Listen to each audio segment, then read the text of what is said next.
ओ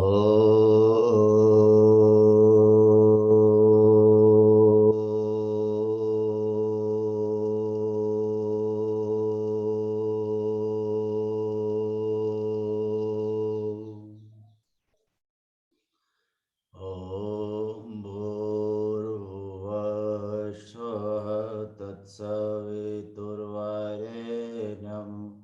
भर्गो देवस्य धीमहि धियो यो नः प्रचोदयात्।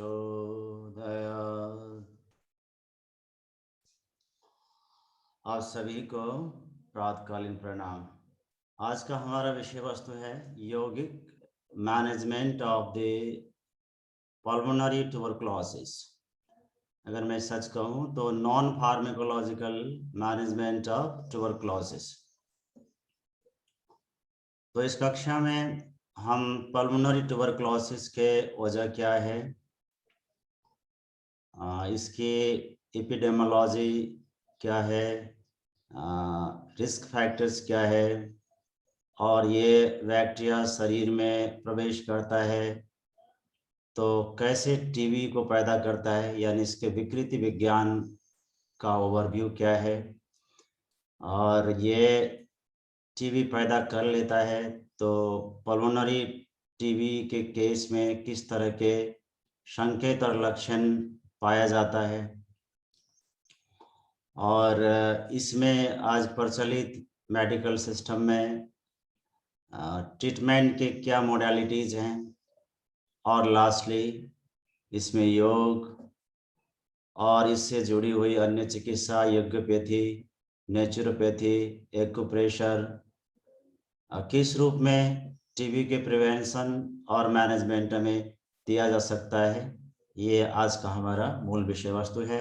मैं आज की डेलिब्रेशन को स्लाइड शेयर के साथ सिस्टमेटिक और साइंटिफिक करने की कोशिश करता हूँ।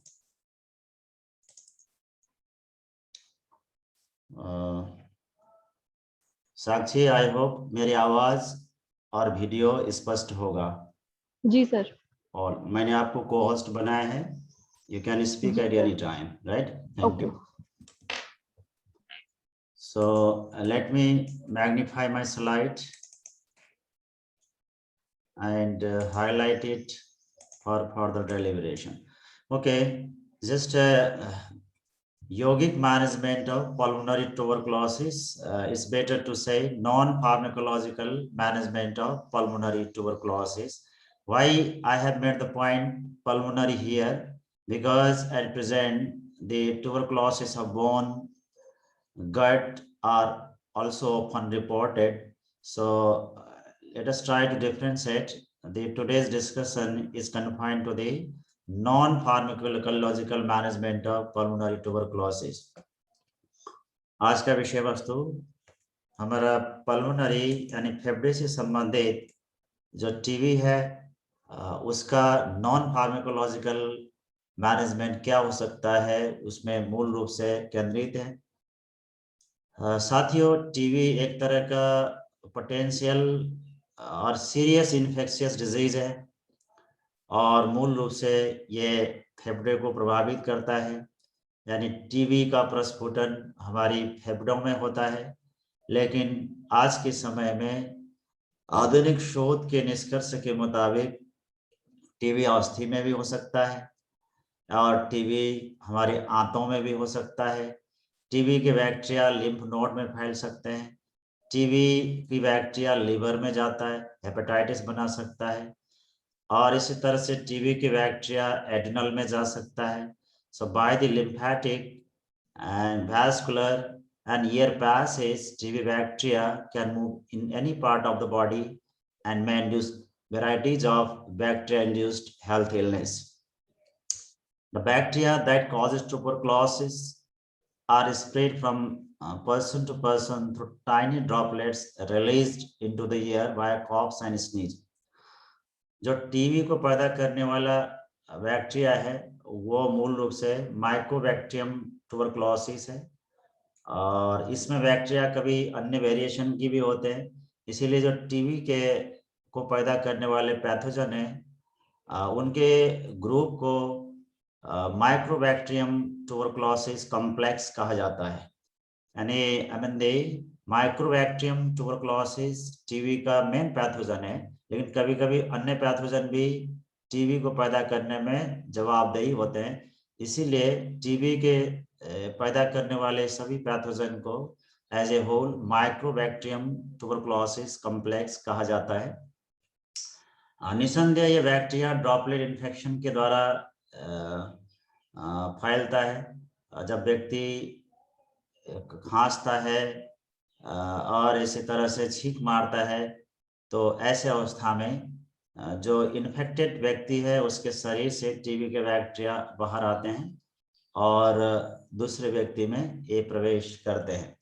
तो basically droplet infection is quite common for the transmission of the tuberculosis.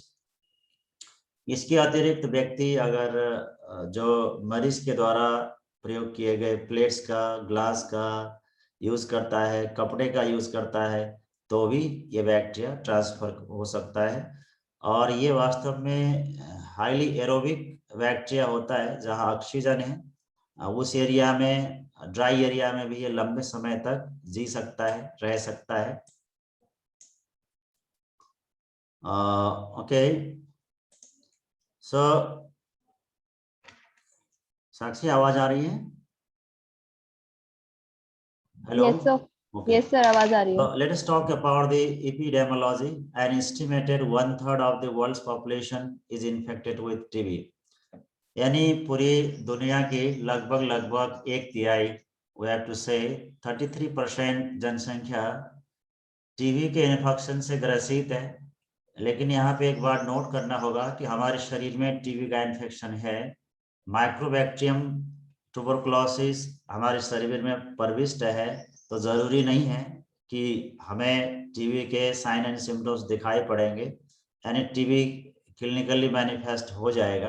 अगर हमारी इम्यून सिस्टम सही है, रोबस्ट है, टीबी के बैक्टीरिया के साथ सामना करने के लिए सक्षम है, तो TB bacteria remains latent for long and it may not induce the significant clinical symptoms as in case of pulmonary tuberculosis. So tuberculosis accounted for 1.3 million deaths in 2007 and the prevalence of active disease is estimated at 13.7 million. तो वैसे आज के समय में TB के infection को रोकने के लिए BCG टाइप के वैक्सीन बच्चों को पहले दिया जाता है, तो टीबी का इन्फेक्शन स्प्रेड नहीं हो पाता और ये शरीर में कहीं से प्रवेश हो भी जाए तो सिग्निफिकेंट क्लिनिकल सिम्टम्स पैदा नहीं कर सकता। अदरवाइज टीबी पुराने जमाने में एक बड़ा किलर डिजीज था। फिर भी आज के समय में भी लगभग अगर 2007 के डाटा आप देखते हैं तो 1.3 मिलियन डेथ्स टीबी की वजह से हुई है। I have taken this fact and figures from the site of Mayo Clinic and prevalence of active disease is estimated at 13.7 million. So you can look at here. So 206 per 1 lakh person, यानी 1 लाख व्यक्ति में लगभग 206 लोगों को active TB के disease पाया गया है। सो 1 लाख में 206 active TB. Incident cases of active TB are highest in sub-Saharan Africa, India, Central Asia, parts of Eastern Europe, Southeast Asia, and Micronesia. So let us look at the Indian and the Asian, India and the Asian continent. तो दुनिया में अगर आप TB की prevalence को वैश्विक दृष्टिकोण से देखते हैं तो सेंट्रल एशिया, इंडिया में टीबी के इन्फेक्शन और टीबी के एक्टिव केसेस काफी ज्यादा है,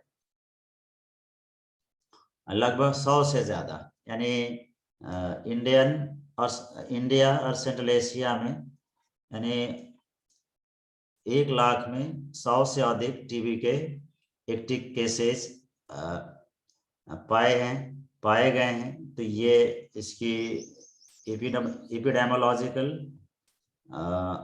ओवरव्यू है। अब हम बात करते हैं कि टीबी होता क्यों है। जैसा कि मैंने आपको निवेदन किया, माइक्रोबैक्टीरियम ट्यूबरकुलोसिस टीबी का मूल रोगाणु है, जीवाणु है, और एक तरह का ये alcohol and acid fast bacilli है। और ये माइक्रोबैक्टीरियम ट्यूबरकुलोसिस के अतिरिक्त अन्य भी, जैसे उदाहरण के तौर पर Mycobacterium africanum, Mycobacterium bovis, Mycobacterium microti, these are other bacteria that induce the TB. So Mycobacterium tuberculosis, Mycobacterium africanum, Mycobacterium bovis, Mycobacterium microti, इन सबको हम as a whole Mycobacterium tuberculosis complex कहते हैं। Most other mycobacteria organisms are classified as non-tuberculosis or atypical mycobacterial organisms। और जैसा कि मैंने आपको पहले निवेदन किया कि माइक्रोबैक्टीरियम ट्यूबरकुलोसिस ही non spore forming, non motile और एरोबिक, फैकल्टेटिव और मेन बैक्टीरिया है टीबी को पैदा करने के लिए। अब हम टीबी की इटियोलॉजी में ये बात तो हमने समझ लिया कि बैक्टीरियल इन्फेक्शन टीबी की मूल वजह है। तो इसके अतिरिक्त और क्या कारण हो सकते हैं अगर बैक्टीरिया शरीर में प्रवेश करता है तो ये टीबी के क्लिनिकल सिम्टम्स पैदा करने में सक्षम हो जाता है। As I told you, the transmission of the Mycobacterium tuberculosis from one infected person to another may be by the mode of coughing, speaking, sneezing, spitting, laughing, and singing, especially by ear droplets. निसंदेह TB एक तरह का communicable disease है, और यदि व्यक्ति लंबे समय तक टीबी के इन्फेक्शन में है और इसने उपचार नहीं किया है तो ये व्यक्ति लंबे समय तक टीबी के बैक्टीरिया को कई लोगों में ट्रांसमिट कर सकते हैं। जैसा कि मैंने आपको पहले निवेदन किया, टीबी के बैक्टीरिया मनुष्य के शरीर में प्रवेश करने के बाद भी तभी हावी हो पाता है और टीबी के संकेत और लक्षण दिखाई पड़ने लगते हैं जब इम्यून सिस्टम कमजोर हो। अभी हम पैथोफिजियोलॉजी में थोड़ी बात करेंगे। टीबी के बैक्टीरिया जब मनुष्य के शरीर में प्रवेश करता है तो कौन सी डिफेंसिव एजेंट इसके ऊपर हावी होते हैं, इनके बीच में कैसे वार होता है और स्टेप वाइज वार के परिणाम क्या होते हैं, और लास्टली कैसे टीबी पैदा होता है और एक फैटल डिजीज के रूप में उभर आता है। The very first step is weakened immune system. I have to say fragile, compromised immune system is one of the most important risk factor to multiply the Mycobacterium tuberculosis when they enter into the body, and moreover to make them capable to show the clinical signs and symptoms of the tuberculosis. A healthy immune system often successfully fights TB bacteria, but the several conditions and medications can weaken your immune system. Okay, जो व्यक्ति HIV/AIDS से ग्रसित है, the person having HIV infection and acquired immunodeficiency syndrome are more prone to develop the pulmonary tuberculosis. Once the bacteria enters into their body, their compromised immune system cannot tolerate and overcome the TB bacteria, and it may easily induce the clinical signs and symptoms. तो जो लोग HIV/AIDS से ग्रसित हैं, diabetes के severe मरीज हैं, severe kidney disease से ग्रसित हैं, और किसी में कैंसर की शिकायत हो, and the person going through cancer treatment such as chemotherapy, and इसी तरह से person who are taking immunosuppressive drugs in case of the organ transplantation, and जो व्यक्ति जिस व्यक्ति ने सर्जरी कराया हो, किसी ऑर्गन का ट्रांसप्लांट कराया हो, तो ऐसे लोग अपने इम्यून सिस्टम को दबाने के लिए दवा लेते रहते हैं, इम्यूनोसप्रेसिव ड्रग्स लेते हैं। इसी तरह से दे the arthritis just like RA and the gut inflammatory bowel disease such as Crohn's disease, skin disease, psoriasis, तो ये इस तरह के व्याधि व्यक्ति में ऑलरेडी है। तो टीबी के इन्फेक्शन के स्प्रेड और क्लिनिकल साइन एंड सिम्टम्स की मैनिफेस्टेशन आसान होता है। इसके अतिरिक्त अगर व्यक्ति कुपोषित है, proper diet and nutrition, nutraceuticals उसको नहीं ले पा रहा है, तो ऐसे अवस्था में, कुपोषित अवस्था में और कमजोर अवस्था में भी टीबी के बैक्टीरिया आसानी से स्प्रेड करता है और ये टीबी के सिम्टम्स को डेवलप करता है। वेरी यंग और एडवांस, और इसी तरह से टीबी की बैक्टीरिया एक बच्चों को और थोड़ी बुजुर्ग लोगों को भी ज़्यादा परेशान करता है। तो ये सारी पॉइंट्स है। एक बात हम कॉमन ड्राइव कर सकते हैं, निकाल सकते हैं, वो ये है, all these different risk factors are responsible to weaken the immune system, and ultimately weakened immune system is the good foundation for the spread of the TB bacteria and its symptomatic manifestation. इसके अतिरिक्त जो risk factors हैं वो कुछ इस तरह से हैं।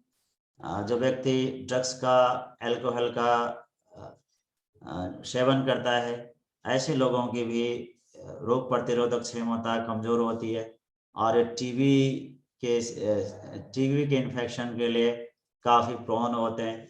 इसी तरह से जो व्यक्ति तंबाकू का सेवन करते हैं, it may be in the form of gutkha like this, chewing form or in smoking form. जो लोग टोबैको का यूज करते हैं, even they are having the high risk of the TB infection and its symptom manifestation. इसी तरह से वो health care professional जो इन्फेक्शियस डिजीज से ग्रसित लोगों के संपर्क में रहते हैं, उनके डायग्नोसिस, ट्रीटमेंट और नर्सिंग केयर में शामिल होते हैं और ऐसे लोग भी टीबी के इन्फेक्शन के लिए काफ़ी प्रोन होते हैं और ऐसे लोगों को मास्क का प्रयोग करना चाहिए और हाइजीन का विशेष ध्यान करना चाहिए। You can say at this time of ongoing COVID-19 pandemic, it is claimed that if somebody is wearing N95 mask, it can block the 90% transmission of the SARS-CoV-2 infection from infected person to the normal person. तो इसीलिए इन दिनों हाथ को बार बार धोने की, mask पहनने की बात बताई जाती है, लेकिन मास्क टेस्टेड होना चाहिए, स्टैंडर्ड होना चाहिए. So my point is the healthcare professionals who are engaged in diagnosis, treatment and nursing care of the infectious disease afflicted patients are highly susceptible to get the infection of TB and to be afflicted with its clinical symptoms. Living or working in residential care facility, people who live or work in prisons, homeless shelters, psychiatric hospitals or nursing homes are all at a higher risk of tuberculosis due to overcrowding and poor ventilation. Yes, जो लोग jail में और refugee centres में, psychiatric hospitals में या nursing home में काम करते हैं, जहाँ लोगों का भीड़ भाड़ ज़्यादा होता है, हवा का आवागमन बाधित होता है, ऐसे एरिया में काम करने वाले लोगों को भी टीबी के इन्फेक्शन होने की और टीबी पैदा होने की संभावना ज़्यादा रहती है. इसके अतिरिक्त अगर हम टीबी से युक्त व्यक्ति के साथ रहते हैं और उनके साथ हमारा संपर्क है, हम रहते हैं एक ही घर में, तो एक ही बर्तन का हम यूज़ करते हैं और इसी तरह से बेड का यूज़ करते हैं, तो ऐसी स्थिति में भी टीबी के इन्फेक्शन और स्प्रेड की संभावनाएं काफ़ी ज़्यादा बढ़ जाती है. I have already spoken about the mode of transmission. मैंने आपको पहले बता दिया है, ये टीबी वस्तुतः ड्रॉपलेट एरोसोलाइजेशन यानी ड्रॉपलेट इन्फेक्शन के द्वारा फैलता है। और जैसा कि मैंने आपको बताया, अगर किसी व्यक्ति में टीबी के क्लिनिकल सिम्टम्स नहीं भी आ रहे हो, अगर टीबी लेटेंट फेज में हो, लेटेंट ट्यूबरकुलोसिस हो, तो भी उसके खांसने से, उसके छींक मारने से टीबी के बैक्टीरिया बाहर आ सकते हैं और टीबी सर सकता है। Patients with negative CMAs but positive cultures may still transmit the disease. Yeah, this is the main point. यानी टीबी क्लिनिकली मैनिफेस्ट नहीं भी हो रहा है, तो भी ऐसे लोगों के शरीर में अगर बैक्टीरिया है, बैक्टीरिया को हम स्टेन करते हैं, कल्चर करते हैं और polymerase chain reaction PCR test करते हैं, तो बैक्टीरिया मिल सकता है और ये लोग भी टीबी के बैक्टीरिया को फैला सकते हैं। Those with greater susceptibility include patients with immune system that have been compromised through either disease such as HIV infection, hematologic and reticuloendothelial malignancies, or through immunosuppressive medications such as corticosteroids, yes, tumor necrosis factor alpha inhibitors, calcineurin inhibitors, and cytotoxic chemotherapeutic agents. ये मैं already बोल चुका हूँ. These are varieties of drugs specially responsible to compromise the immune system, and that is the good foundation to catch the infection of TB and its further progression. Okay, pathophysiology की बात हम कर लेते हैं. The first contact of the Mycobacterium tuberculosis, Shivam, ये तुम ना उसको मत चलाओ, शिवम, बिकॉस तुमने धोखे से किया है तो एक बार के लिए क्षमा है, अगर तुमने इंटेंशनली किया है तो तुम्हें पनिश करूंगा. You should not repeat this action. Okay, तो टीबी की जो बैक्टीरिया है, सबसे पहले ड्रॉपलेट के द्वारा हमारे नेजल पैसेज से या ओरल पैसेज से हमारे शरीर में घुसता है, फिर हमारे अपर रेस्पिरेटरी पैसेज, फेरिक्स, लैरिक्स, ट्रैकिया, इसके बाद ब्रोंकाई, ब्रोंकस, करते करते ये अल्टीमेटली हमारे एल्वुलर डक्ट और एल्वुलाई तक पहुंच जाता है. टीबी का इन्फेक्शन पहले लंग्स के लोअर लोब में ज़्यादा पाया जाता है, बाद में एग्रावेट होता है तो अपर लोब में ट्रांसमिट होता है. So the primary TB is usually localized to the middle portion of the lungs, and this is known as the gun focus of primary TB. जब टीबी की बैक्टीरिया मनुष्य के शरीर में प्रवेश करता है तो let me clarify the pathophysiology from this mechanism. Just you look at here.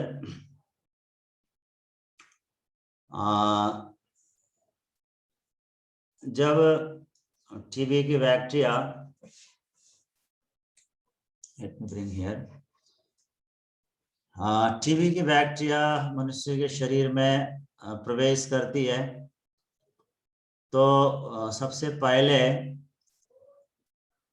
you can look at here, TB की बैक्टीरिया यहाँ प्रवेश करी और प्रवेश करने के बाद और यहाँ पे जब ये पहुँचता है तो इसके ऊपर जो हमारे शरीर के माइक्रोफेजेज है अटैक शुरू कर देते हैं, और माइक्रोफेज इसको अटैक करते हैं तो चारों तरफ से घेर लेते हैं, चारों तरफ से इसको घेर लेते हैं. और ये जो टीबी की बैक्टीरिया है ये एक तरह की विशेष प्रोटीन सीक्रेट करता है जिसकी वजह से लाइजोसोम इसको कुछ कर नहीं पाते, यानी जो माइक्रोफेजेज इसको इन्वॉल्व करने के लिए चारों तरफ से इसको घेरते हैं, लेकिन उल्टा ये होता है कि टीबी के बैक्टीरिया वही माइक्रोफेज के अंदर, यानी the TB bacteria, I have to say, Mycobacterium bacilli housed by the macrophages starts proliferation. इसी के अंदर इसकी मल्टीप्लिकेशन शुरू हो जाता है, तो इसी को हम गोन फोकस कहते हैं. टेक्निकल वर्ड में इसको गोन फोकस कहते हैं.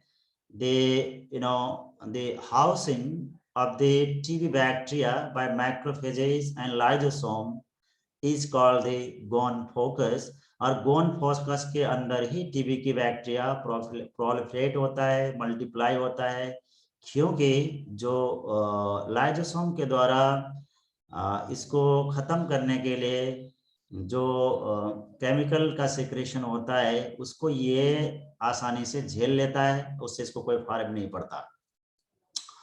जब ये टीबी की बैक्टीरिया फिर लिम्फेटिक नोड तक फैल जाता है, यहाँ पे इन्फ्लेमेशन शिफ्ट हो जाता है, स्पेशली हिलार नोड्स में, that is the lymphatic node. When the TB bacteria transmits from lymph, अब ये टीबी की बैक्टीरिया यहाँ तक या तो इम्यून सेल्स के माध्यम से ट्रांसमिट होता है, या तो ये गोनफोकस का साइज बढ़ता है। तो इस तरह से जो यहाँ का जो इन्फेक्शन है, जो इन्फेक्शन गोनफोकस में लोकलाइज था, ये बाद में यहाँ तक चला जाता है। इसकी वजह ये भी है कि जब यहाँ पे गोनफोकस बनता है और उसके बाद इसके ऊपर लिम्फोसाइट्स भी अटैक करना शुरू कर देते हैं। लिम्फोसाइट में basically T lymphocyte, T cell फिर टी हेल्पर सेल में कन्वर्ट होता है। टी हेल्पर सेल से फिर इंटरफेरोन गामा और इंटरल्यूकिन 2 जो साइटोकाइनिन्स हैं वो निकलते हैं। तो पूरा का पूरा यहाँ एक तरह का भीड़ बन जाता है। तो ऐसी स्थिति में जो पूरा का पूरा मास बनता है इसको हम ग्रेनुलोमा कहते हैं। The aggregate of the TB bacteria and the macrophages, lysosome, and the cytokinins like interferon gamma and then interleukin 2, ये पूरा का पूरा जो ग्रुप है इसको हम ग्रेनुलोमा कहते हैं। ऐसी स्थिति में टीबी फिर लिम्फेटिक नोड्स में जो ये साइटोकाइनिन्स हैं उनके माध्यम से, इम्यून सेल्स के माध्यम से ट्रांसमिट हो जाता है, बेसिकली एयर पैसेज से और लिम्फेटिक नोड से। तो जब ये लिम्फेटिक नोड में भी इन्फ्लामेशन हो जाता है, तो लिम्फेटिक नोड में जो इन्फ्लामेशन होता है वो प्लस गोनफोकस दोनों को मिला के हम गोन कॉम्प्लेक्स कहते हैं। साथियों, जैसा कि मैंने आपको बताया, तो जिसमें ये गोनफोकस बनता है, अगर टीबी की बैक्टीरिया फर्दर स्प्रेड नहीं हो पाती, इम्यून सिस्टम इसको ओवरकम कर लेता है, तो फिर ये जो गोनफोकस का एरिया है जो पैची व्हाइट होता है, चीज लाइक स्ट्रक्चर इसको दिखाई पड़ता है, ये एक नेक्रोसिस के रूप ले लेता है। यहाँ के जो गोनफोकस का सेंट्रल पॉइंट है जहाँ टीबी के बैक्टीरिया रहते हैं, वो पार्ट में टिश्यू डैमेज हो जाता है, बैक्टीरिया डीएक्टिवेट होता है, जो उसका सेल वॉल है वो वॉश हो जाता है, और फिर वहाँ पे उस स्कार को फिल करने के लिए उस फाइब्रोसिस को हील करने के लिए, स्कार को हील करने के लिए कैल्सिफिकेशन होता है।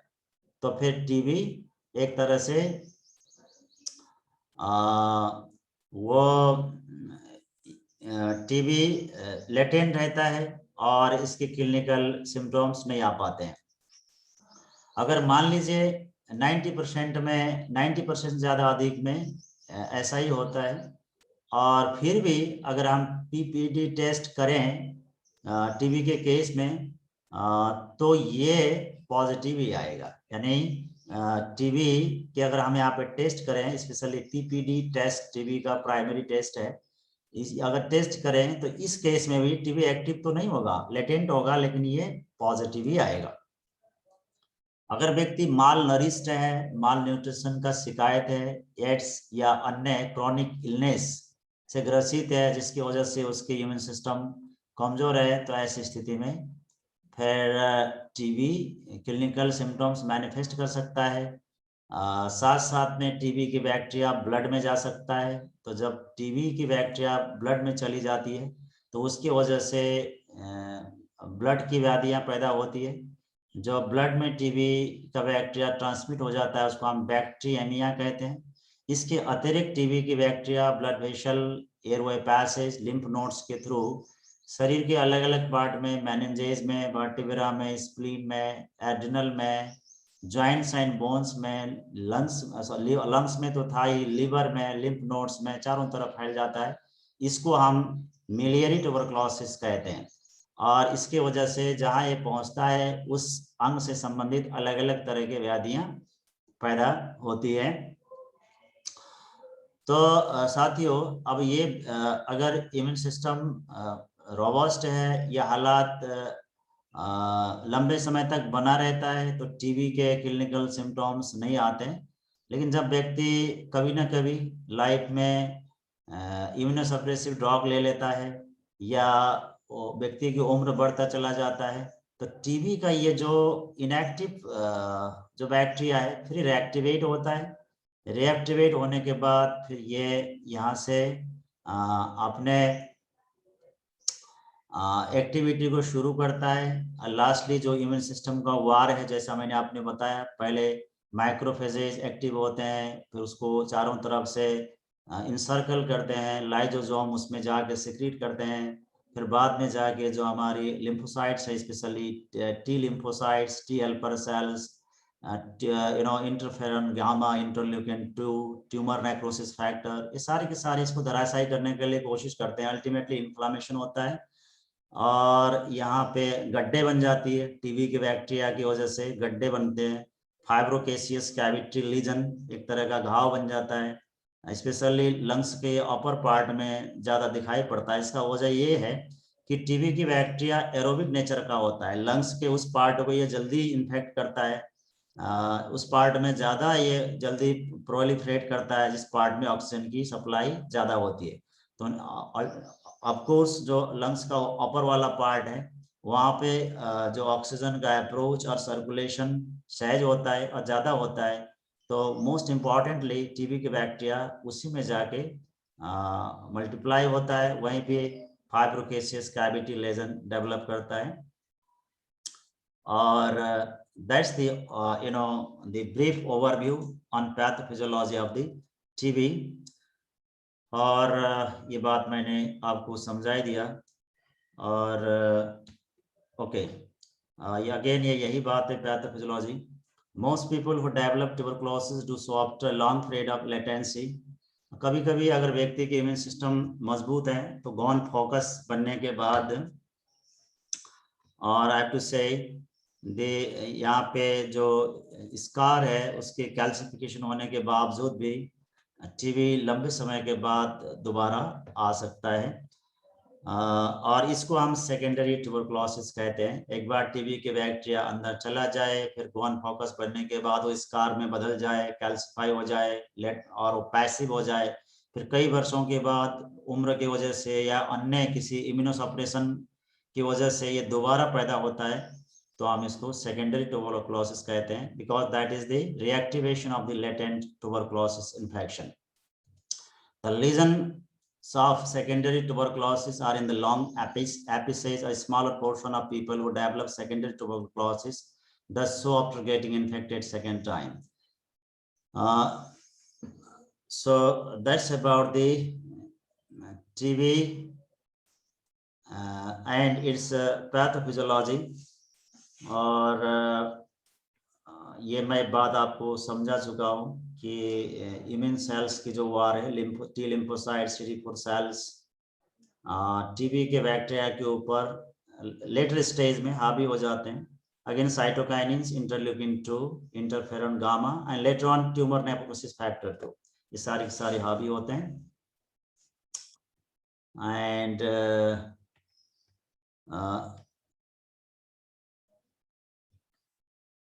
अब हम बात करते हैं टीबी के जो साइन एंड सिम्टम्स हैं वो क्या है और इसके निदान कैसे की जा सकती है।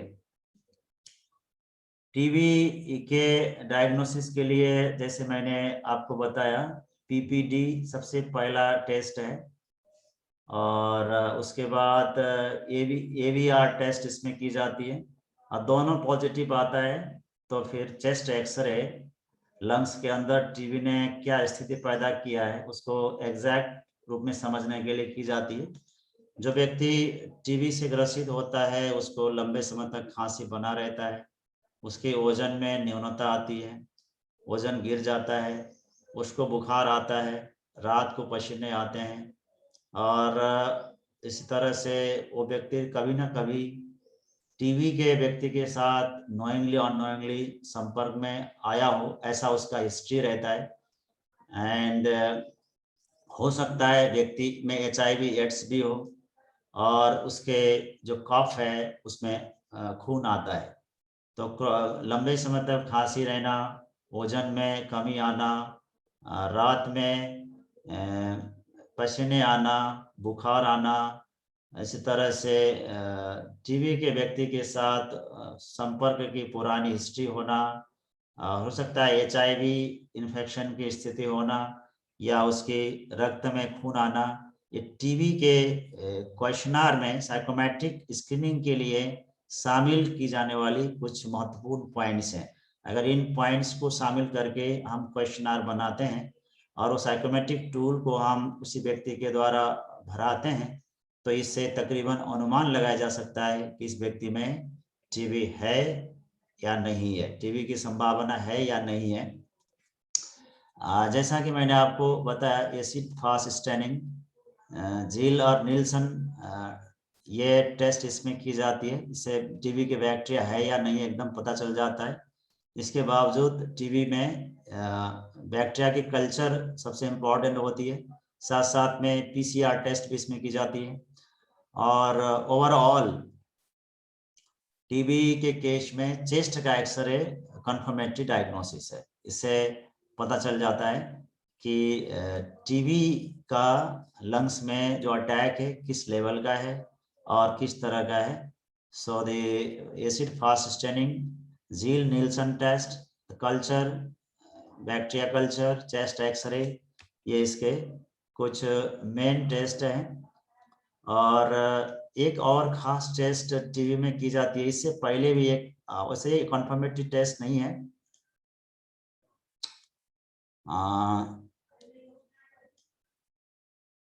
ये just you can look at here.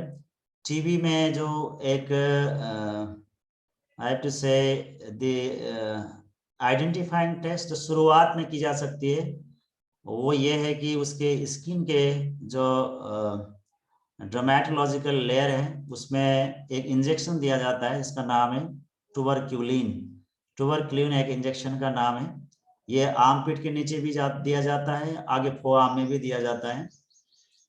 तो ये जब स्किन के उस पार्ट में ट्यूबरक्यूलिन इंजेक्ट की जाती है तो 48 से लेकर 72 घंटे के अंदर फिर अगर उस साइट में अगर छोटा जहाँ पे इंजेक्शन लगाया है वहाँ पे लाल धब्बा है, वहाँ पे कोई इन्फ्लामेशन या इसका इफेक्ट एक्सप्रेड नहीं हो रहा है तो टीबी का इन्फेक्शन नहीं है। अगर मान लीजिए वहाँ पे इंजेक्शन लगाने के बाद अगर वहाँ पे हार्ड और रेज्ड बम्प क्रिएट होता है, यानी जो इंजेक्शन की वजह से वहाँ पे साइड इफेक्ट डेवलप होता है, तो इसका मतलब ये है कि उसके शरीर में टीबी की बैक्टीरिया है, ऐसा ये संकेत ये करता है। But it's not confirmatory. ये टेस्ट ये नहीं बताता कि टीबी लेटेंट है या एक्टिवेटेड है, लंग्स में किस हद तक फैल गया है, ये सारी चीज इससे पता नहीं चलता। लेकिन ये शुरुआती एक टेस्ट जरूर है कि किसी व्यक्ति को टीबी है या नहीं है गेस करने के लिए सबसे आसान और सबसे अच्छा तरीका है इसमें स्किन के जो डर्मेटोलॉजिकल लेयर है उसमें ट्यूबरक्लीन इंजेक्ट की जाती है और 48 से 72 आवर्स के इंटरवल में मरीज में उसका रिएक्शन देखा जाता है। अगर इसका रिएक्शन एडवर्स है तो दैट मीन्स उसको टीबी है। और ट्यूबरक्लीन टेस्ट मैंने आपको ये बता ही दिया। इसके अतिरिक्त इसमें स्पुटम कॉफ भी टेस्ट किया जाता है। इसके अतिरिक्त जो लंग्स में इन दिनों ब्रोंकोस्कोपी है, ब्रोंकोस्कोपी के द्वारा जो फ्लूइड को निकाल के उसको स्टेन करके देखा जाता है, कल्चर करके देखा जाता है। तो इन दिनों एडवांस टेक्निक में ब्रोंकोस्कोपी भी आ गया है और ब्लड का टेस्ट भी टीबी में किया जाता है। और जो व्यक्ति ऑलरेडी BCG की वैक्सीन लगाते हैं तो उसमें बैक्टीरिया अगर शरीर में होता भी है तो ये टेस्ट नेगेटिव आता है। You just note this point. अगर किसी के शरीर में BCG का वैक्सीनेशन ऑलरेडी हुआ है तो टीबी के इन्फेक्शन होने के बाद भी उसमें जो टेस्ट है वो नेगेटिव आता है। So there are other many test, but mainly मैंने आपको बताया ट्यूबरकुलिन, चेस्ट एक्सरे, और ये टेस्ट इसके मेन है। साथियों, टीबी एक मूल समस्या है, फैटल क्रॉनिक इलनेस तो है ही है, स्पेशली पल्मोनरी ट्यूबरकुलोसिस। लेकिन इसके वजह से अगर उपचार नहीं होता है, इसको हम समय से निदान और उपचार नहीं करते हैं, तो अन्य कई हेल्थ इश्यूज पैदा होते हैं, जैसे स्पाइनल पेन, यानी रीढ़ में दर्द होना, जॉइंट डैमेज, और इसी तरह से जोड़ों में दर्द होता है। जैसा कि मैंने आपको पहले बताया, टीबी की बैक्टीरिया मेनिंजेस में भी स्प्रेड हो जाता है, तो दिस में कॉज और लास्टिंग और intermittent headache that occurs for weeks and possible mental changes.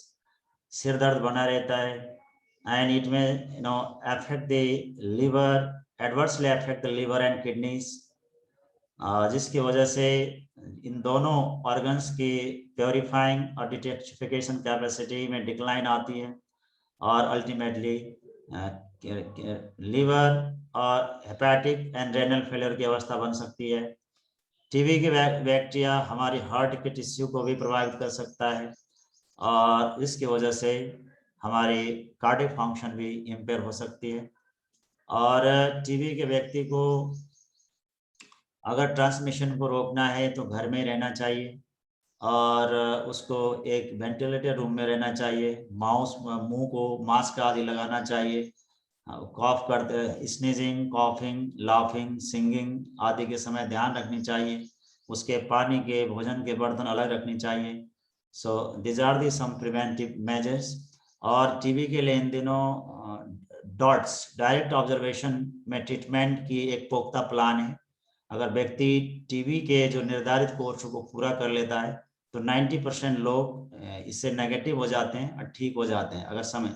इसी तरह से व्यक्ति ने टाइम से बीसीजी वैक्सीन लगा रखा है, यानी bacille Calmette Guerin, that is the full form of BCG, and that specially targets the inhibition of the TB bacteria. BCG vaccine लगा रखा है, तो भी इस इन्फेक्शन के बावजूद व्यक्ति में इसके क्लिनिकल सिम्टम्स नहीं आते हैं।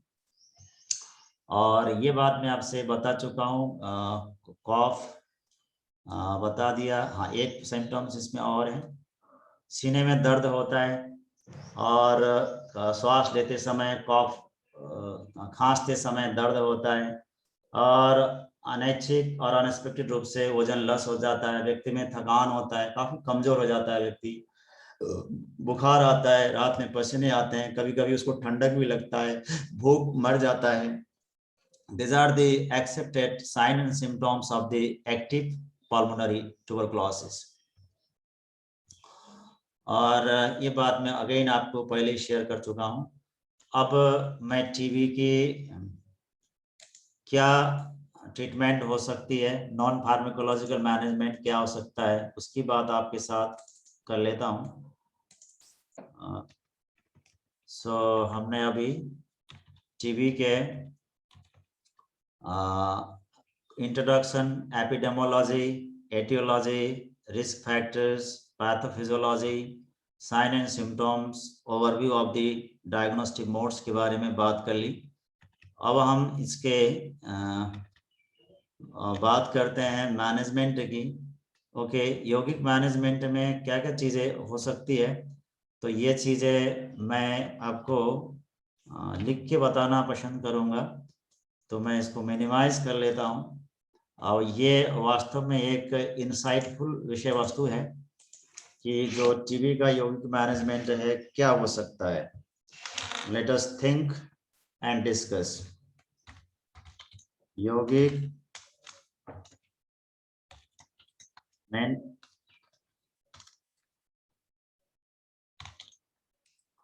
जो व्यक्ति टीबी का है, टीबी से इन्फेक्टेड है, तो सबसे पहली इसकी क्राइटेरिया है कि कॉम्प्रोमाइज ह्यूमन सिस्टम।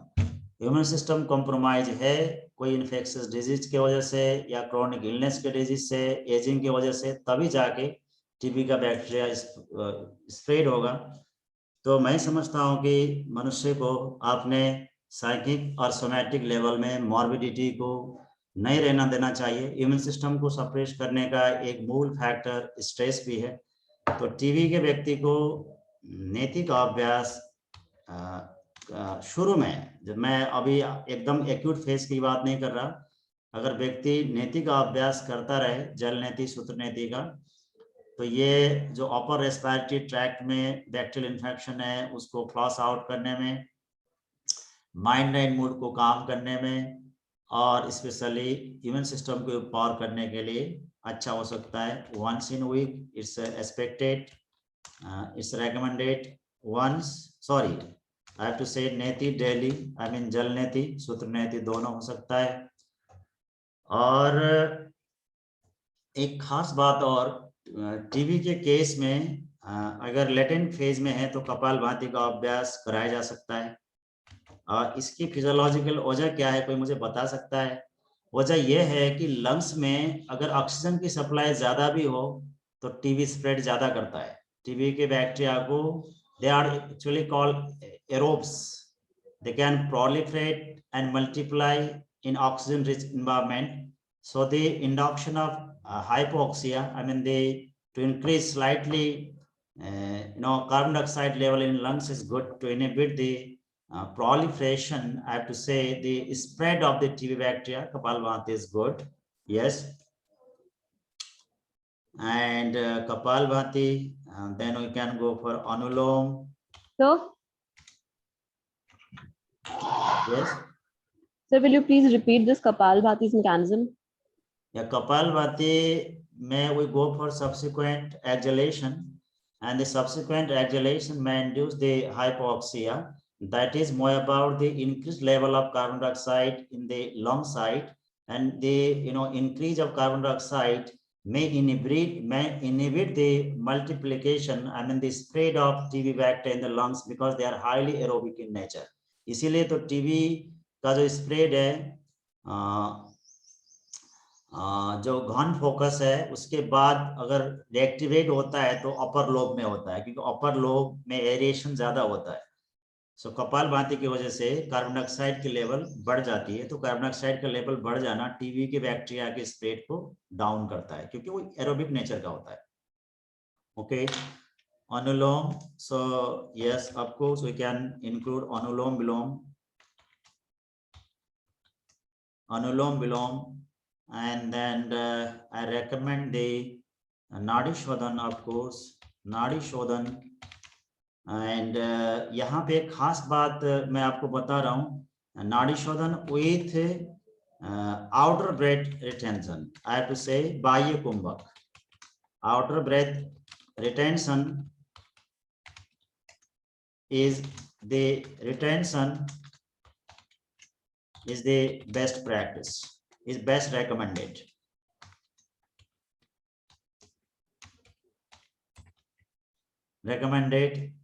इसके बाद हम नाड़ी शोधन के बाद बाह्य प्राणायाम करा सकते हैं। लेटेंट फेज में है तो ज्यादा अच्छा है।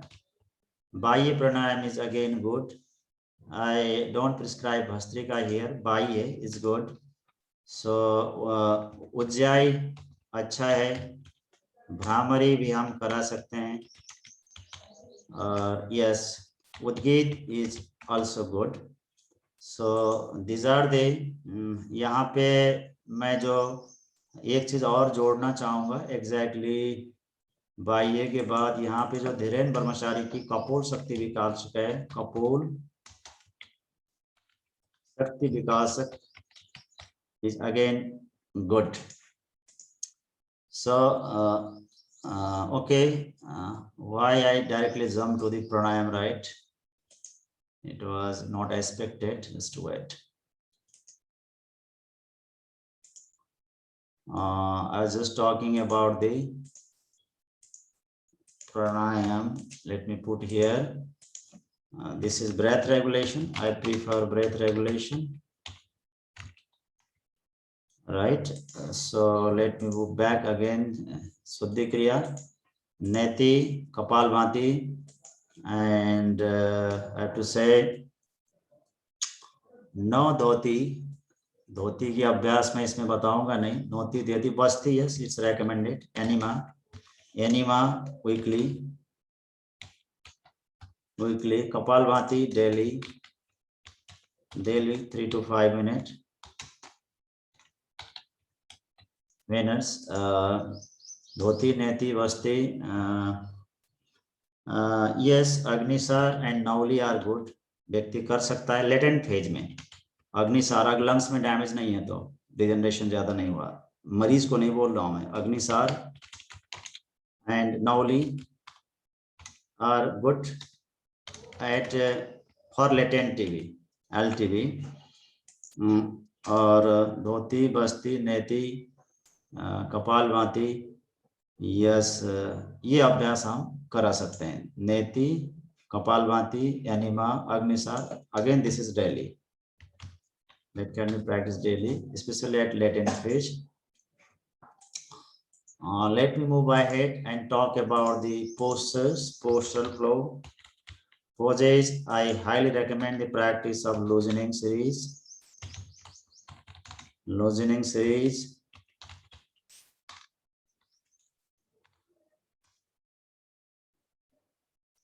Yes. Loosening series, and spinal series,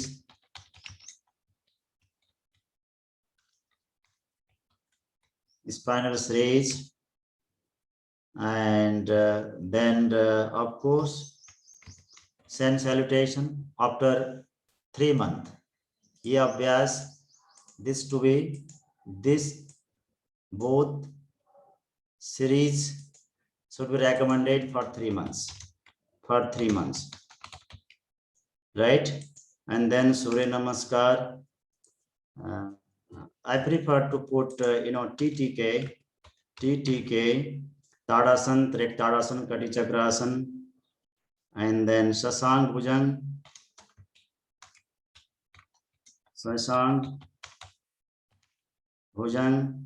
and Malasan. These are the postal flow, especially to be practiced during Sang Prachalan, that targets the cleansing of the gut, and the gut cleaning is one of the foundation to empower the immune system. So the person can go for the practice of sun salutation, sun salutation, and then of course the Pavan Muktasan series part 2. Actually यहाँ पे sun salutation and Salvasan, Paschimottanasana, Paschimottan, Dhanurasan, and followed by, I have to say, Yoga Mudra, and lastly Makarasana. इतने बहुत होते हैं चिवी के मरीज के लिए। सन सैल्यूटेशन, एक दूसरा प्रज्ञा योग व्यायाम, अगेन गुड, प्रज्ञा yoga व्यायाम. This is again the postal flow of 16 postures that can be practiced with the chanting of Gayatri mantra. ठीक है, पोजेज में ये अच्छा है। प्राणायाम मैंने आपको बता दी। So let me move ahead. बंद मुद्रा में क्या हो सकता है? बंद एंड मुद्राज में I prefer to put Khechari,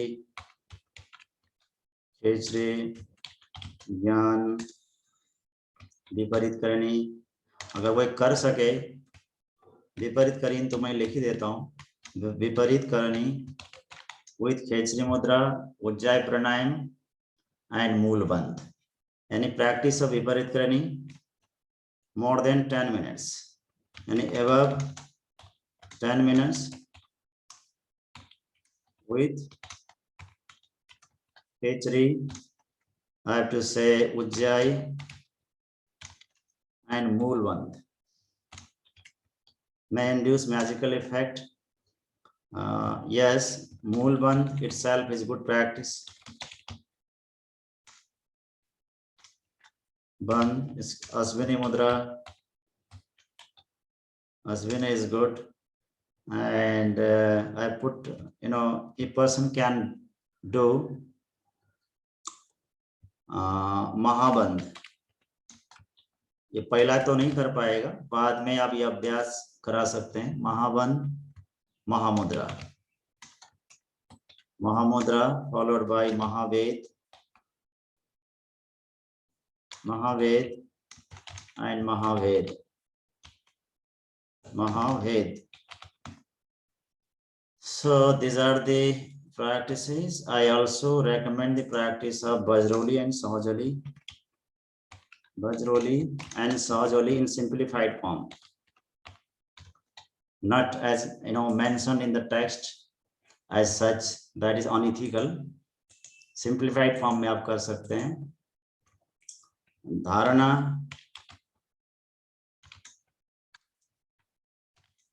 and ध्यान में मैं बोलूंगा सविता ध्यान. सविता ध्यान 3 शरीर का, कुंडलिनी का ध्यान, कुंडलिनी मेडिटेशन, इसी तरह से प्राण मेडिटेशन, प्राण ध्यान, सविता, कुंडलिनी, प्राण meditation. And of course, I also prefer to put twin heart meditation as explained in pranic healing. Twin heart meditation, इसके लिए बहुत अच्छे गाइडेड मेडिटेशन के तरीके हैं. और एक यहाँ पे मैं प्राण मेडिटेशन, ये मूलाधार से की जाती है. कुंडलिनी का ध्यान भी मूलाधार से शुरू होता है, सभी चक्रों में की जाती है. सविता ध्यान मूल रूप से नाभि में, अनाहत चक्र में और क्राउन में की जाती है. Twin heart meditation grand master Choa Kok Sui के द्वारा प्रतिपादित ध्यान है. प्राणिक उपचार की प्रक्रिया में इस ध्यान को कराया जाता है. इसमें मूल रूप से नाभि, ट्विन हार्ट मेडिटेशन में हृदय और सहस्रार को फोकस किया जाता है. और अन्य धारणा के अभ्यास में यस योग निद्रा हो सकता है. योग निद्रा में भी प्रैक्टिस्ड. और यस दिस आर दी. और सविता ध्यान अगर विद गायत्री मंत्र के साथ करें तो बहुत अच्छा है. और ये सविता का ध्यान गायत्री मंत्र जप के साथ काफी रंग लाता है. तो दैट्स ऑल अबाउट. और इसको मैं आगे थोड़ी और बात कर लेता हूँ. ये सारी बात मैंने आपके साथ कर ली है. आसन, गोमुख आसन, अन्य आसन में सूर्य नमस्कार, तिरक ताड़, ये तो मैं सब बता ही चुका हूँ. और इसके बाद गोमुख आसन, उष्ट्रासन, मार्जरी आसन, आई हैव ऑलरेडी टोल्ड, सुप्त वज्रासन, शिवासन, अगेन शिवासन इज गुड. और प्राणायाम में भस्त्रिका यहाँ से हटाना होगा, मैंने हटा दिया है भस्त्रिका, पहले बता दिया है. और ओके यस. इसके अतिरिक्त अगर मैं नेचुरल ट्रीटमेंट में आता हूँ तो आर्म पैक, स्कैपुलर रीजन के fermentation, hot spinal bath, irrigation on apex of thorax, यानी सीने की ऊपर वाली पार्ट में हॉट वाटर का irrigation, jet spray on inter scapular region, दोनों स्कैपुला के बीच में पानी का जेट एक्सपोज करना. जैसे आप देख आर्म पैक, ये लगभग 20 मिनट, और ये हॉट आर्म पैक देना है टीबी के केस में. फॉर्मेंटेशन अगेन 20 मिनट, और ये भी हॉट फॉर्मेंटेशन होगा. Location inter scapular region, you can look at here, दोनों स्कैपुला के बीच में 20 मिनट हॉट फॉर्मेंटेशन देना है. स्पाइनल बाथ अगेन 20 मिनट, और ये भी हॉट ही होगा. That is again the hot spinal bath for 20 minute. jet spray, just you can look at here, this is again hot jet spray for 10 minutes somewhere between the two scapula, right? I mean they especially on the long side posteriorly. Acupressure के लिए हमें lung 5, 7, 10 point इसी तरह से large intestine 11-20, heart 7, small intestine 3, conception vessel 17, urinary bladder 13, और इसी तरह से आपको DU20 में एक्यूप्रेशर दिन में 2 बार कम से कम 1-1 मिनट आप दे सकते हैं। ये एक्यूप्रेशर का या एक्यूपंक्चर का ट्रीटमेंट प्लान है। Just you can look at here. This is the LU7 point, and this is the LU5 and LU2, LU1, LU3. This is heart 7, small intestine 3, conception vessel 17, urinary bladder 13 in the both side, right, of the sternum, urinary bladder.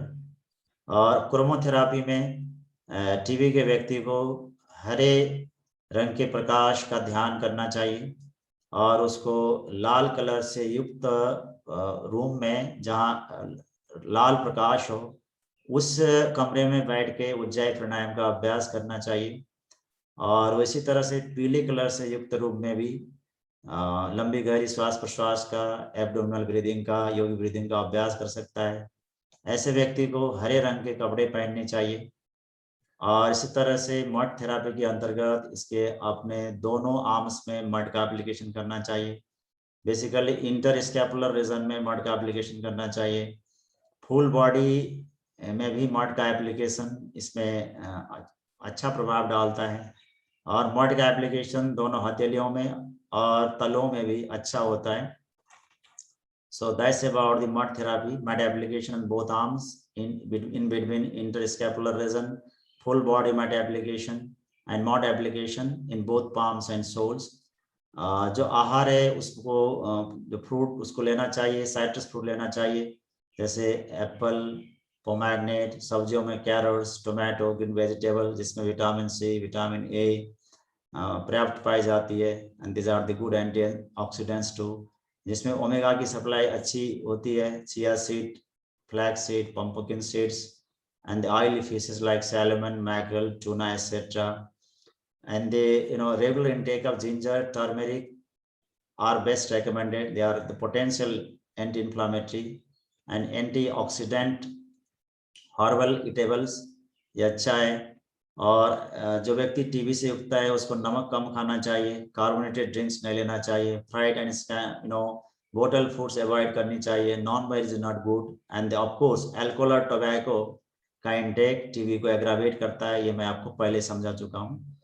और इसके बाद जो मुझे TB का management है उसमें आपको एक बात खास बतानी थी, वो बात है यज्ञ थेरापी की, जो सबसे इम्पोर्टेंट है और मैं सबसे लास्ट में बताने जा रहा हूँ। Now it's here, let's me talk about the यज्ञ थेरापी। Just 1 minute. मैं आशा करता हूँ मेरी स्लाइड शेयर हो चुकी होगी। मैं आपको यज्ञ थेरापी का शॉर्ट दे रहा हूँ। यस, यज्ञ थेरापी में टीबी के लिए हमें 2 तरह की हवन सामग्री बनाना चाहिए। कॉमन हवन सामग्री जिसमें अगर, तगर, देवदार, चंदन, लाल चंदन, जायफल, लौंग, गुगल, चिरायता, सुगंधा, गिलोय, जौ, तिल, चावल, गोघृत और गुड़ या शक्कर होना चाहिए। लगभग ये ऊपर वाली अ अंतर्गत की दवाएं हैं, बराबर मिलाई जाती। ये जौ, तिल उनसे थोड़ी हम 2 गुना ज्यादा मिला सकते हैं। और ये क्षय रोग यानी टीबी के लिए जो प्रयुक्त होने वाली विशेष हवन सामग्रियां हैं वो हवन सामग्री हैं। तो आप देख सकते हैं इसमें लगभग 26 दवाएं हैं, रुदंती से लेके केसर तक। तो ये सभी काष्ठ औषधियों को समानुपातिक मात्रा में मिला के हमें विशिष्ट हवन सामग्री बनानी चाहिए। और फिर ये जो विशिष्ट हवन सामग्री और ये कॉमन हवन सामग्री है, दोनों को बराबर मात्रा में मिला के 30 से 50-50 ग्राम दोनों मिला के सुबह तांबे के कुंड में पूर्वाभिमुख होके प्रातः काल सूर्योदय के समय षटकर्म आदि से लेके स्वस्तिवाचन तक की प्रक्रिया को संपन्न करके गुरु और गायत्री के आह्वान करके 24 बार सूर्य गायत्री मंत्र से आहुतियां देना चाहिए। उसके बाद 15 मिनट प्राणाकर्षण प्राणायाम की क्रिया संपन्न करनी चाहिए। और इसके अतिरिक्त जो ये विशिष्ट हवन सामग्री के द्वारा निर्मित काढ़ा, यानी ये विशिष्ट हवन सामग्री को और बारीकी से जौ कूट करके हम 5 चम्मच 1 लीटर पानी में डालें, उसको रात भर भिगाएं और सुबह उसको उबाल के 2 कप तक बनाएं। फिर 1 कप सुबह शाम, एक कप सुबह शाम खाली पेट मरीज को पीने दें। तो इस तरह से यज्ञोपैथी की प्रक्रिया में व्यक्ति को मंत्र के आवाज का रेजोनेंस का लाभ मिलता है, प्राणायाम का लाभ मिलता है, और इसी तरह से उसको आसन का लाभ भी मिलता है, धारणा की भी लाभ मिलती है, और ये आयुर्वेदिक दवाओं की काढ़ा का लाभ भी मिलता है। तो यज्ञोपैथी वास्तव में मिराकुलस इफेक्ट इंड्यूस करता है। मेरा पूरा विश्वास है आप इस सभी मोडालिटीज को इंटीग्रेट करके टीबी के नॉन फार्माकोलॉजिकल मैनेजमेंट करते हैं तो इसके रिजल्ट काफ़ी ज़बरदस्त होते हैं, और हीलर और पेशेंट दोनों में संतोष पैदा करने वाले होते हैं। मुझे आपके साथ आज इतनी बातें करनी थी। मैं अपने स्लाइड शेयर को यहीं पे रोकता हूं, और कुछ सवाल है तो आपसे इनवाइट कर लेता हूं।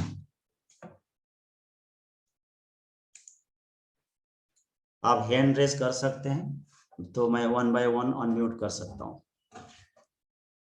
मैं सभी को अनम्यूट नहीं करूंगा, उससे नॉइज क्रिएट होता है and class is in record. If you have some questions, raise your hand. I'll unmute you individually and listen the questions.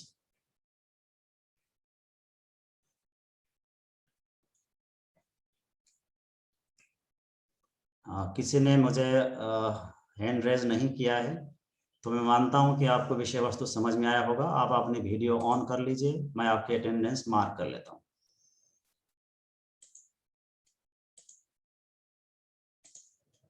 Everyone please.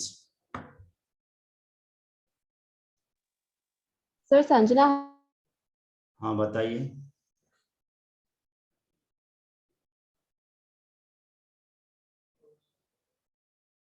Video flash कर लीजिए।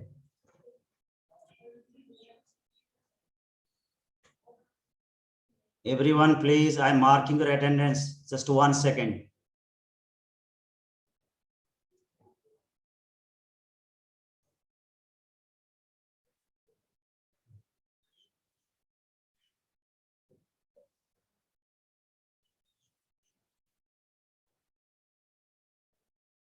हिमांशी, शुभम, अपेक्षा, शिवानी, आरती साई।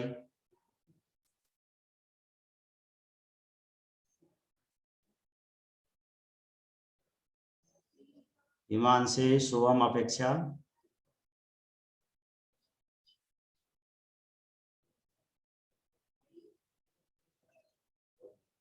हिमांशी, शुभम, अपेक्षा।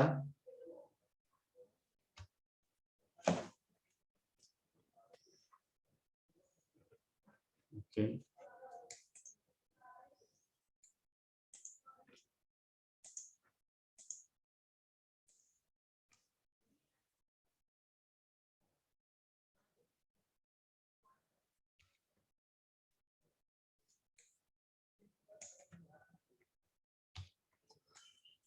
Okay. Somebody wants to ask some questions. Sanjana, okay.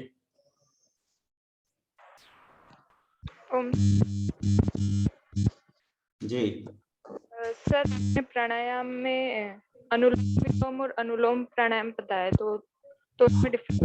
दोनों में अंतर है। अनुलोम प्राणायाम यानी बाएं नाक से लगातार 15 से 30 बार श्वास को लेना छोड़ना, फिर दाएं नाक से लगातार 15 से 30 बार श्वास को लेना छोड़ना। एक्चुअली प्राणायाम की तैयारी के लिए दोनों चैनल को अनब्लॉक करने के लिए, दोनों को एक्टिवेट करने के लिए हम शुरू में इसका अभ्यास करते हैं। Mostly I do practice on regular basis. Before practising any pranayama, first I go through Anulom, just subsequent inhalation and exhalation through left from 15 to 30 times, followed by the same practice 15 to 30 times right. and that is Anulom. Anulom stands for unilateral, from one side, breath regulation.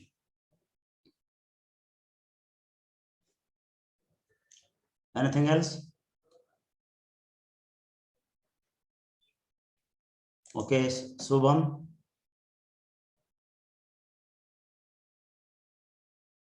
देखो, अगर disease के बारे में आप योग के सही वो रैशनल देना चाहते हो, सोचना चाहते हो, तो आपको डिजीज की पैथोफिजियोलॉजी पता होना जरूरी है।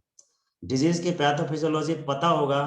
जैसे एक मजे की बात, मैंने आपको ये बताया कि इम्फिजिमा के केस में शीतली और शीतकारी प्राणायाम करना है।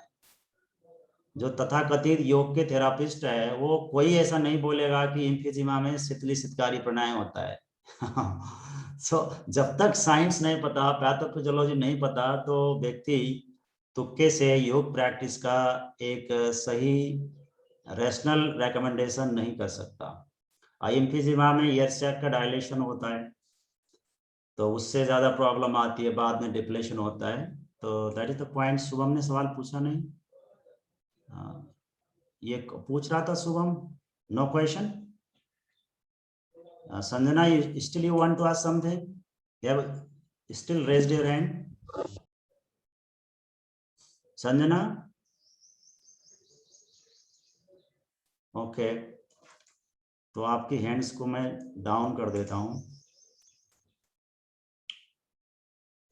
ओके, सो मेरे पास और कोई हैंड रेज यहाँ पे दिखाई नहीं पड़ रहे हैं, तो आज की क्लास हम यहीं पे समाप्त करते हैं। मैंने आपको डिसर्टेशन की डेटा के सबमिशन के लिए लास्ट डेट 8 तारीख दिया है। अगर आप ऐसा नहीं करेंगे तो आपकी एग्जाम स्किप हो जाएगी। मैं प्यार से आपको फाइनल वर्डिक्ट दे रहा हूँ, ठीक है? तो आपके टीचर को भी मैंने बताया है, कल मैंने डॉक्टर निधि को बताया है, संदीप जी को बताया है, और मैं डॉक्टर संजय से भी मिलना चाहता था, तो उनसे मेरा मिलना नहीं हुआ। मैं गया था तो he was teaching online, so I have informed your teachers, I have put the message in the group too, so you people be cautious and respond accordingly. In case of any failure, your result will be withheld and you will go back.